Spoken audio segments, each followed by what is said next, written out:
and Parking Commission. If you are not satisfied with the decision made by the Traffic and Parking Commission, you may appeal the decision by filing for a writ of certiorari with the Davidson County Chancery or Circuit Court.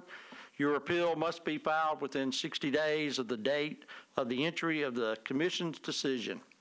We advise that you seek your own independent legal advice to ensure that your appeal is filed in a timely manner and that all procedural requirements have been met. I ask for approval of today's agenda. Move to approve. We have a first. Is there a second? Second. First and a second. All in favor? Aye. Okay, the agenda has been approved. Ask for approval of the minutes of the April 9, 2019 meeting. So moved. Second. All in favor? Aye. Okay, the minutes have been approved. Approval of the consent agenda. Please note that items on the consent agenda will be voted on at a single time. No individual public hearing will be held, nor will the commission debate these items unless a member of the audience or the commission requests that the item be removed from the consent agenda. Everyone has the consent agenda in front of them. Are there any items of note? Could we discuss A? Which one? The abandonment right-of-way, number A. Number A. All right. Okay, we will. Are there any other items that we may need to remove from the consent agenda? Okay. You want to make a motion to remove that? Sure. I'll make a motion to remove item A from the consent agenda. Okay. Is there a second? Second. Okay. First and a second. All in favor? Aye. All right. Okay. So we are going to read the consent agenda as modified. Item B, which is 2019 M013AB001, a request for the abandonment of a portion of the right-of-way along Renee Drive from Windermere Drive northeast to the dead end. Easement rights to be retained, requested by Kelly and Lena Bellery, applicants and owner. CDs 2019 M014AB001, a request for the abandonment of public right-of-way along alley number 1838 from the north property line of map 11808021000 northward approximately 101 feet. Easement rights to be retained, requested by Keith Bailey, applicant and owner. Parking regulations. Item D, request to remove the loading zone at 1101 19th Avenue South, requested by Disciples of Christ. Item E, request to remove the parking restrictions on the west side of 4th Avenue South and Broadway, requested by Metro Police. Item F, request for residential parking permit on Capers Avenue from 18th Avenue to 21st Avenue South, requested by Council Member Sledge. Item G, request to install residential permit parking signs on the west side of Capers Avenue from 18th to 19th Avenue, requested by Council Member Sledge. Request to add 2-hour, item H, request to add 2-hour parking on both sides of Dorothy Place from 17th Avenue South to 16th Avenue South, requested by Council Member Sledge. Item I, request to add no parking on Clinton Street from 11th Avenue North to 12th Avenue North on the south side and 11th Avenue North to 250 feet west of 11th Avenue North on the north side, requested by Brandon Taylor. Item J, request for residential parking permit on Fairfax Avenue from Chesterfield to Marlboro, requested by Council Member Allen. Item K, request no parking on west side of Tulip Grove Road from Raleigh Drive to 430 feet south of Raleigh Drive, requested by Council Member Hager. Item L, modify the speed limit on Town Park Drive from 30 miles per hour to 25 miles per hour, requested by Council Member Bircher. Item M, authorize always stop at Woodlawn Drive and Wilson Boulevard, requested by Council Member Murphy. Item N, authorize always stop at Keeley Drive and Bart Drive, requested by Council Member Bedney. Item O, for record change only, authorize an always stop at the following intersections, requested by Metro Public Works: Brook Hollow and Fleetwood Drive, Hickory Valley Road and Davison Road, Breslin Road, and Georgetown Drive. And item P, for record change only, authorized stop signs at the following intersection requested by Metro Public Works: Hickory Valley Road at Hillwood Boulevard, Dunham Springs Road at West Hillwood. Okay, the consent agenda's been read. Is there a motion to approve? So moved. We have a first. Is there a second? Second. We have a second. All in favor? Aye. Any opposed? The consent agenda's been approved. Okay. Councilmember Murphy, your item's been approved. Thank you for coming. Councilmember Sledge, one of our favorite council members here. You have a frequent flyer points here. Thank you. And I know the next item is, that we're going to consider is your request, which is an appeal, a new business item request, an appeal for an all-way stop at Mildred Chute and 2nd Avenue. Is that 2nd Avenue south? South. Let's do that mandatory real quick. What's that? Well, the one Item A, that but we she can come wants back to it discuss. after. Oh, yes, Yeah. I'm sorry. Thank you so much, Mr. Vice Chair. Okay. Yes, Ms. Kern, item A. The abandonment of the right-of-way from southwest property line northward approximately 135 feet. Easement rights are requested by Hickory Valley condominiums. Yeah, I just, looking at this, had some concerns in that it really reduces long-term connectivity, particularly if people are walking between all these different condominiums to the nearby transit lines or the Mill Creek Greenway, which isn't too far away, or biking.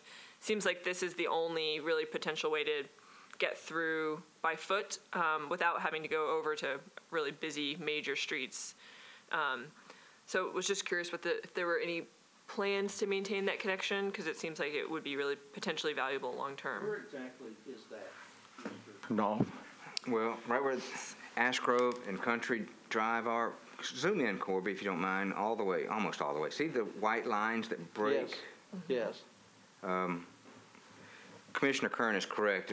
It certainly appears to be a really good opportunity for connection. There is a creek in the way that would have to be bridged over and that kind of Yeah. thing. But I'll make my argument very brief because Council Lady Blaylock is here and this is her piece of legislation, All so right. she probably would prefer to speak. All right. Councilmember Blaylock. Yes, thank you. So the neighbors do not want a connection here. They didn't want a connection in the beginning when the subdivision. Can you hear me now? Turned on. Turn on. There we go. So the neighbors do not want this connection. They didn't want this back in the beginning when the subdivision started. That's why I think probably that and the cost of connecting over a bridge, probably the reason why it didn't happen. We've actually been mowing this property. Public Works has been mowing that property for quite a while. And we have found that the owner of that property would like to have his property back, and so would the apartment complex. So just doing the abandonment is also going to allow us not to have to mow the yard anymore. And they go in there, and I've put some picnic tables down through there. Actually, the Girl Scouts have, and so there's like a little picnic table area down through there. But you can't walk over. It's not going to be a connector. Unfortunately, it's just a dead end kind of cul-de-sac area. And even long-term, do you think there's any potential to save it for, future if in 10 years people want to have a connection there so they can walk I around? completely understand, but Yeah. those people are, they are so adamant that they don't want people to come through there because what they're doing, or what they would do, is they would come from Nolensville Pike and cross over to Bell Road. If you zoom out, you can probably see, because Ash Grove is on Nolensville. Right. And so what they would do is they would just not go through that large intersection. It would be a connector, and it would be a thoroughway through there, and they just don't want that because, they need to go through the light. So I think we'd have a fight. Right. I was thinking less for cars, but for just people, like even just walking, so that you didn't have to walk up to Bell Road or down to Ocala, which seems both pretty busy. And I've walked Nolensville Pike with you, so Yeah. I know where you're coming Right. from. We don't have a lot of that going on in through there as far as sidewalks go or anything. So Okay. Thank you, Councilmember. Ms. Kern. I mean, I guess if the neighbors are set, this does seem to me like one of the few instances where there is kind of a long-term connectivity we're kind of forever ruling out, which, you know, not even if not for driving, for people who are walking in the area, but help me understand, where are the possible other connectivity points that you're discussing, connecting this to mostly connecting to Nolensville, which, you know, is a major transit corridor Right. there. And because both of the parallel roads are so busy, they're not really ideal for, I mean, they're for cars. So,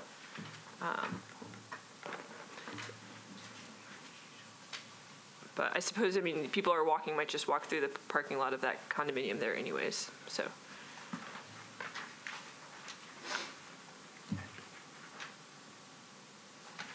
Is the river just through this grassy strip, or? Yeah, right there where he's got the mouse. Oh, okay, through where the trees are, okay. That's a drainage area? It's a full creek, and then also, if you look right, you might see, there's that white spot in the corner, that is a water drain or whatever. At the other end, Corby. Right about in there, yeah, like, see that white round thing in the middle of the grassy area, kind of in the corner? Yeah, right there. So that's a water easement, a water drain right there. Yeah, does Public Works look at the long-term connectivity, or is that like I mean, just curious if there's any precedent for right-of-way abandonments that could be connected? Well, we don't look super long-term unless somebody's got something in the CIB proposed. We look at our short-term plans, and we talk to the council person who has talked to the neighbors. From what I understand in this case, correct me on this, because I may be way off on this, but I think there are plans to keep these picnic tables and make it kind of a park area. So maybe as part of this legislation going forward, you could dedicate the easement for some kind of walking path, should that come to place. Because I think the goal is to make it a green space, which would fall right into your argument.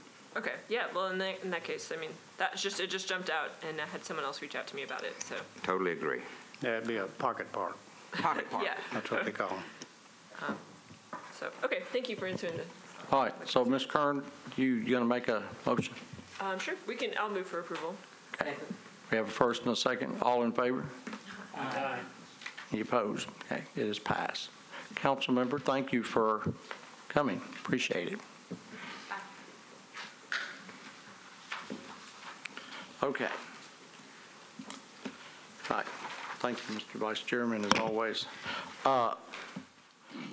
Next item is appeal always stop at Mildred Chute Avenue and 2nd Avenue South, requested by Councilmember Sledge.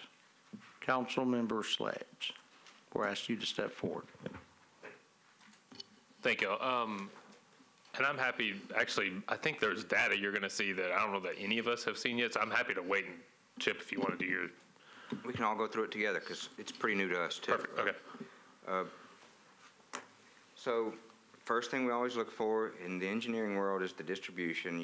I always say you look for that 50-50 or 60-40 split.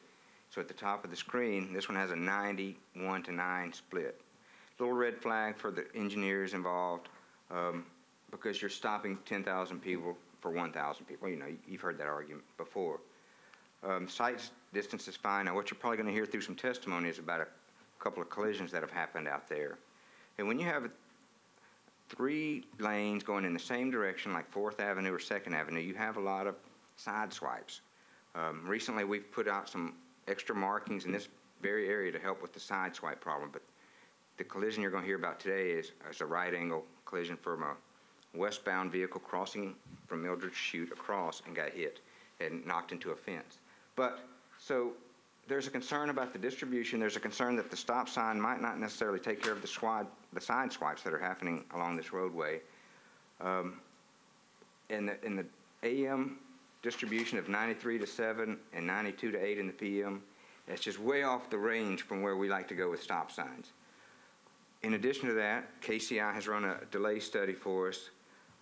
Their findings show that with an always stop, and I know you don't have this slide, Corby, so just bear with me on the numbers. The queue is going to be about 300 feet, 250 to 300 feet, with an additional delay on 2nd Avenue. Right now, there's no delay because there's no stop. But with the stop sign, about a 30-second delay, 27 to 30 seconds for the vehicles that stop at the new stop sign. So that's our argument for not wanting the stop sign. It's primarily based on just a total lopsided distribution of traffic, 9 to 1. Great, thank you, Chip, thanks. So as y'all see from the intersection's pretty lopsided too. So Mildred Chute, I don't know what the right-of-way is on Mildred Chute, but it is even narrower than it looks from that photo. There's on-street parking that tends to occur on the south side of Mildred Chute. So many times during the day, and I would say into the evening, you're not even getting a full right-of-way a lot of times on Mildred Chute. And then contrast that with 2nd, which is a state road, which I'll talk a little bit about. You've got 3 lanes of traffic. Now, further south, there is on-street parking that occurs and is not supposed to occur. Google got it when there was nobody parked there, but generally, you've got parking that's on the east side. That's on the east side there during the day. Now, there is supposed to be no traffic occur, I think, between 7 and 9 a.m. There's supposed to be no parking on that lane. Sometimes that is adhered to, sometimes that is not. And that is probably more of the contributing factor for sideswipe crashes that we have than anything else, because you have a lot of folks who are coming. The intersection that you hit before you come to this one is Chestnut, which is a 3-way traffic light, right? You've got a straight drag then from that point. So you can see some of those cars that are parked. Sometimes they're going to be there when they're supposed to, and sometimes they're not. And if you are not familiar with this road and you come in on the right-hand lane and you have to get over, you are putting people in the yards. So where a lot of this is occurring, where that black chain link fence is, and you're going to hear some testimony. The homeowner here couldn't be here today, but I think she's got a representative actually exactly where that utility truck is parked. That is where multiple accidents have been occurring. And the last one that occurred, which you will hear about from neighbors who witness these things and have to go out, and as you're going to hear, help the people who are in these wrecks. The last one came from a T-bone. It put a car not just into the fence, which is gone from previous wrecks. It put it at the house. It hit the house. And we're at the point where this woman who's in the house right here has experienced 3 wrecks in her yard, and I think the last 4 or 5 months. And we're getting to the point where somebody's going to get killed just sitting in their living room if we don't do anything. I don't know we've been asking for speed counts, and I will kind of tick through real quickly what the neighborhood's been doing to try to address this. Because it's a state route, it doesn't qualify for the Metro Traffic Calming Program. The neighborhood put an application in, and Public Works, rightfully so, told them that it didn't apply for that. I have gone round and round with TDOT to try to find somebody who can address this, and have not gotten a clear answer from them yet. Did go out with MAC. We put additional signage out, like Chip talked about, to indicate, hey, this is what these lanes do, and wrecks occurred within 30 days after that. And what you're seeing right here, you see this wooden utility pole that was about broken. It was replaced with a concrete, a metal one with concrete inside shortly thereafter. It's been hit at least once and maybe twice. And if that wood one hadn't been replaced, it'd be gone by now because it would have been completely snapped. I'm coming to the commission because, quite frankly, I don't know if there's anything else for the community to do at this point. There is no stop there's nothing to slow traffic down between Chestnut and Lafayette. So once people hit green there, it is a straight shot, and people are treating it just like the road looks, like a 3-lane state highway, essentially a state road, and they are pressing the accelerator accordingly. So I'm going to stop there because I know there are several neighbors who've witnessed this personally, but I do know that there will be backup. Most of the emails I got were in support of this. I had a couple of people who contacted concerned about the backup. But I would prefer somebody getting backed up to the lady you're going to hear, Miss Dolores, experiencing something worse than she already has. But anyway, I'll leave that to public comment now. Thank you, council member. So who's here to speak to this? Could I ask a question? Yes. What's the speed limit? 35. Is that required because it's a state road, or can the speed limit be lowered? Just asking. The speed limit can be lowered. We would work with the state on that part of it, but there's nothing preventing us from lowering the speed. It rolls right into enforcement. We calculate, we tubed, we got some tube counts and some speeds, and the speeds came back at about 42, 43. So they're exceeding 35, so they would obviously exceed 30 if you lower it, but that is an option. Do y'all mind? I actually just got the letter that was from the lady who's here. Do y'all mind if I just read it? Yeah, so go ahead. Okay, Please great. read that, Councilman. All right, so stated today, my name is Dolores Roberts. I live at 1079 2nd Avenue South at the corner of 2nd Avenue and Mildred Chute. Sorry, I could not attend the meeting today. My fence has been down from accidents 3 times, starting with December 16th, 2018. I had it repaired 2 days later on February 7th, 2019. It was hit again from the second accident. On April 22nd, 2019, it was hit again with the car ending up in the yard and hitting my home, causing damage to the outside structure and inside my kitchen.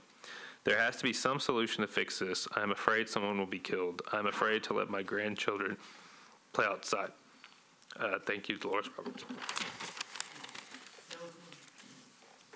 We ask a question. Go ahead. You said there'd been several accidents, but according to the report here, there's only been one in 2 years. I'll help. Yeah, I was going to Okay. say, Chip. Well, we use the term correctable accident. So we don't think a stop sign's going to help with side swipes. A couple of the accidents were parked cars, or, they might have hit that utility pole or whatever. I'm talking about right angle collisions that could be corrected with a signal or a stop sign. That's why we use that word correctable in there. Okay. All right. You're talking about 10-to-1 cars. What about the 9,000 cars? What do they think about having to stop there? Commissioner, I think that's a totally legitimate question to ask. I mean, the problem I face is I don't hear from those 9,000 folks. I hear from the constituents that live on I'm afraid you will, because Second. the stop sign goes up. So I will state, so this body last month handled probably not this ratio, but maybe close, the 12th Avenue South, Granny White one, and Gale Lane. The reaction I got is I had one resident who used to live on Gale, doesn't live there anymore, texted me about a few days after the signs went in, said, hey, what is going on at this intersection? I had 4 people text me about this. I said, well, new stop sign went in. This is the process went through. He goes, okay, I just want to let you know I got these 4. That was it after that. So I've been through the intersection several times. It had what I'm going to call a bad ratio. It had a ratio that was way, it was lopsided.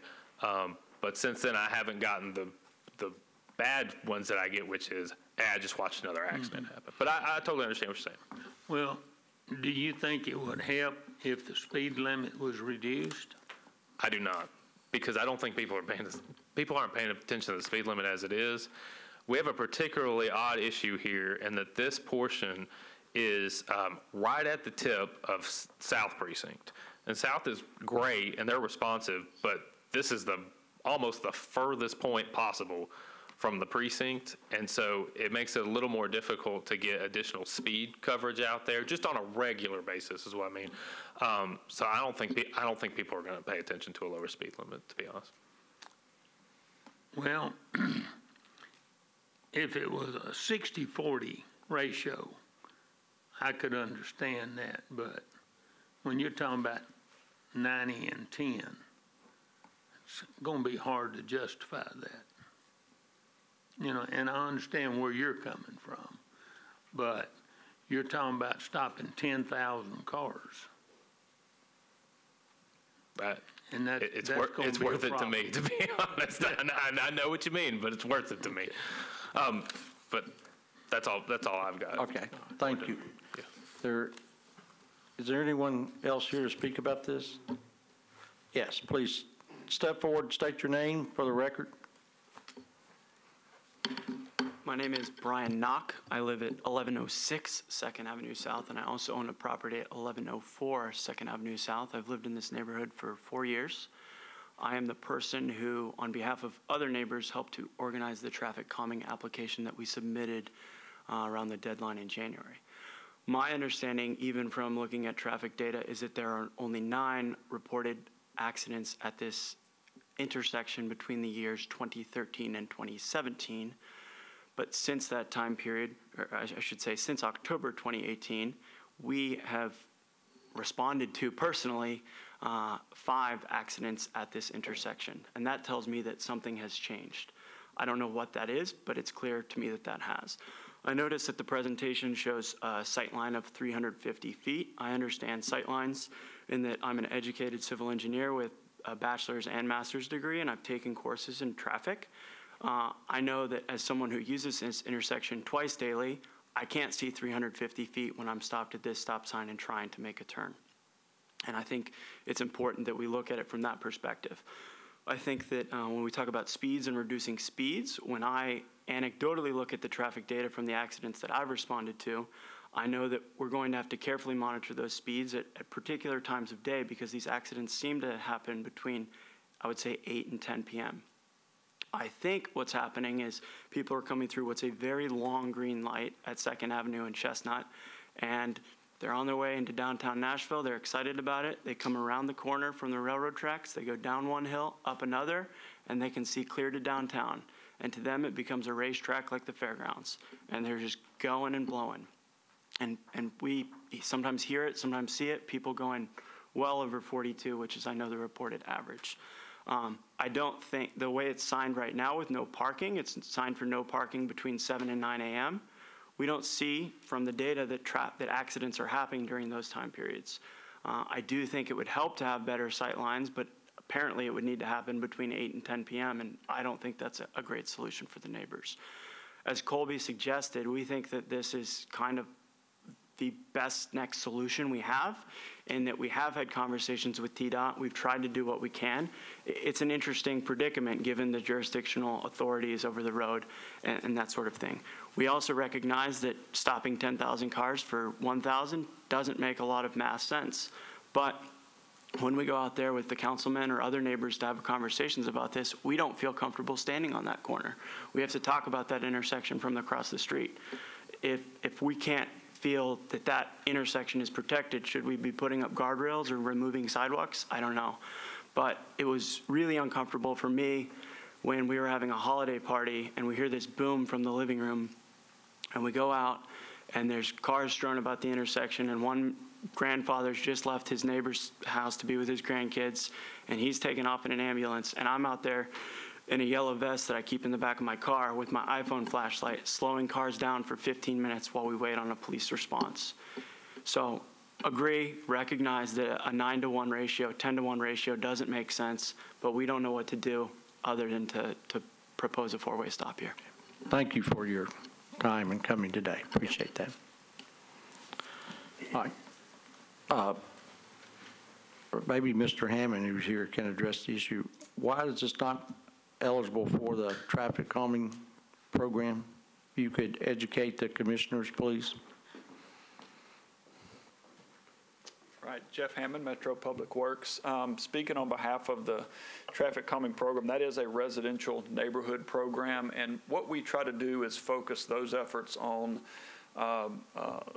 residential local streets for the sake of protecting some of our more mobility-oriented streets. This is classified as an arterial route. It is a state route, which means traffic is here and not on First Avenue or not on Wharf or not on some of the other lower classified roads in the area, which we don't want them on. This is the street that we want traffic in. It is a one-way pair, as most of you know, so it's all northbound traffic, 4th Avenue is the complementary southbound pair. So we like that. You know, the fact that there is a major movement of traffic in this area, being 10,000 cars a day, is significant, and it needs to remain here. And so what we don't want to do is install traffic calming that might force traffic off of this road onto some other.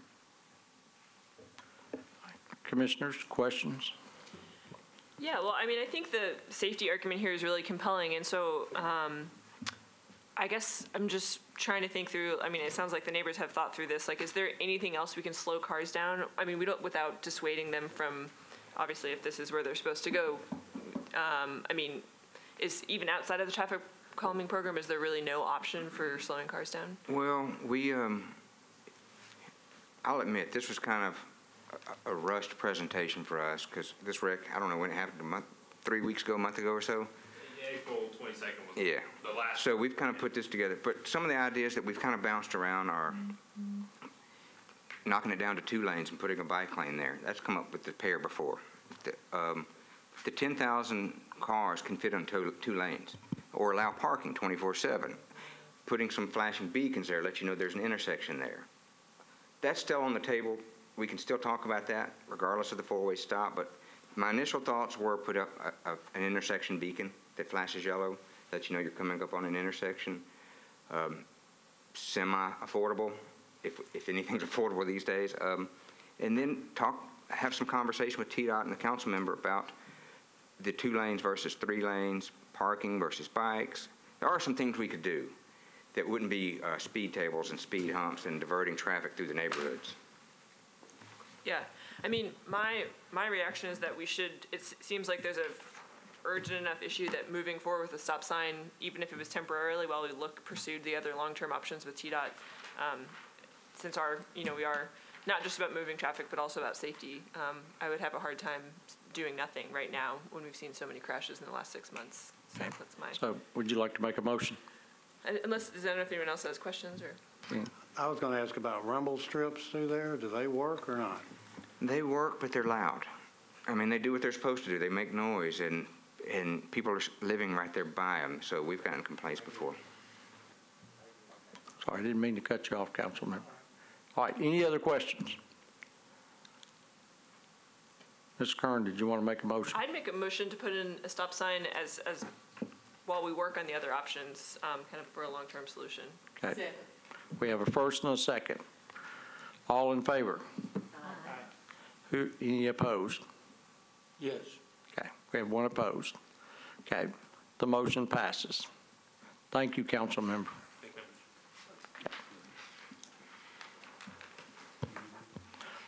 All right.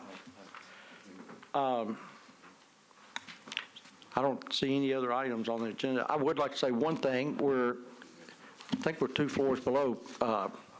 Our longtime trustee, Charlie Cardwell, passed away this afternoon, and I think most of us here are all friends of his, and I know he had just recently lost his wife. So extend our condolences to a man who was a longtime public servant of Davison County, long time, and he will be missed. So we have a motion to adjourn. One last comment. Yes. Keep your eyes on your email. A lot of things still in motion. We should know something on some things maybe this week, so please watch your emails. Yes, please be alert. Okay. Make a motion to adjourn. We have a motion to adjourn. It is passed. See you all next time.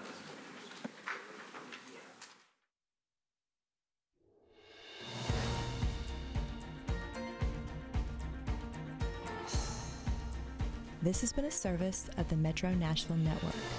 If you would like to see this presentation again, or for more information about this and other programs, visit nashville.gov.